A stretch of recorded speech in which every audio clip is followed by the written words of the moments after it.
Hi girlies, welcome back to my another video, and now I'm going to explain a topic, such a good topic about America, because ये educational है, so don't get bored because ये बहुत interesting topic है. America is every time is so clever. वो हमेशा अपने फ़ायदे के लिए कितनी चीज़ें सोचता है यार. इज़ लाइक उसको अपना फ़ायदा देखना है, उसके लिए वो किसी भी कंट्री के साथ मिल के अपना उंगली टेढ़ा कर सकता है, अपना घी निकाल सकता है. तो अभी हम बात करेंगे एक ऐसे ही सिद्धांत के बारे में जो उसने वर्ल्ड वॉर के टाइम लाया था. एंड इट्स द सिद्धांत द कॉल्ड ट्रू मैन. आपने सुना होगा ट्रू मैन के बारे में, ठीक है. तो ट्रू मैन सिद्धांत था ये, जो कि 12 मार्च 1947 को आया था, और इसे लाया था अमेरिकी राष्ट्रपति ट्रूमैन हेनरी करके थे. हेनरी एस ट्रूमैन उनका पूरा नाम था. तो वो क्या बात कर रहे थे कि सोवियत संघ जो उनके साथ जर्मनी को ख़त्म करने में एक साथ था, अब उनको लग रहा है कि no, it's time to over now. अब सोवियत संघ से दोस्ती का पलड़ा झाड़ते हैं and let's make something else. अब उनसे दुश्मनी का खेल खेलते हैं, क्योंकि सोवियत संघ was the strongest country at that time. America and Soviet संघ दो ही सुपर पावर थे उस समय. तो अमेरिका को लग रहा था कि नहीं नहीं, वर्ल्ड में सिर्फ मैं रहना चाहिए, ठीक है. तो ये जो सिद्धांत आता है इनका, तो इनका ये पूरा प्रयास था कि जितने सोवियत संघ में सोवियत संघ के सपोर्टर्स वगैरह हैं उनको अपने सपोर्ट में लाना. मतलब ही वॉज टेलिंग ट्रूमैन सिद्धांत में कि अगर आप साम्यवाद के प्रयास को कम करना चाहते हैं और अगर आप उसको सपोर्ट नहीं करते, आप हमारा सपोर्ट करते हैं, तो हम मतलब अमेरिका उनको फाइनेंशियल सपोर्ट देगा, उनकी इकोनॉमी को ग्रो कराने में हेल्प करेगा. एंड ट्रूमैन एकदम completely it was the against of Soviet संघ.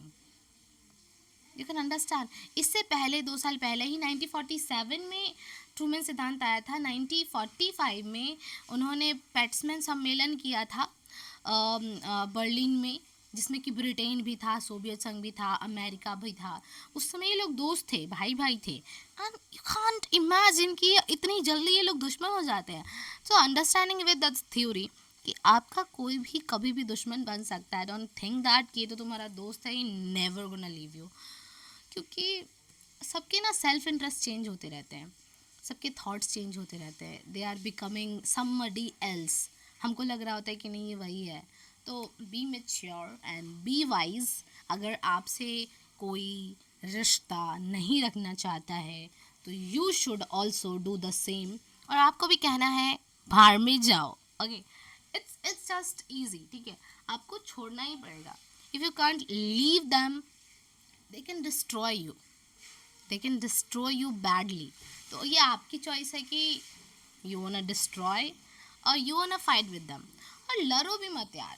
सबसे इजी तरीका है जस्ट मेक देम लीव. तुम्हें जाना है, ठीक है, तुम्हें नहीं पसंद, just go. There is open door for you. Go baby, just जैसे तुम आए थे वैसे चले जाओ. इज अन बिग डील, ठीक है.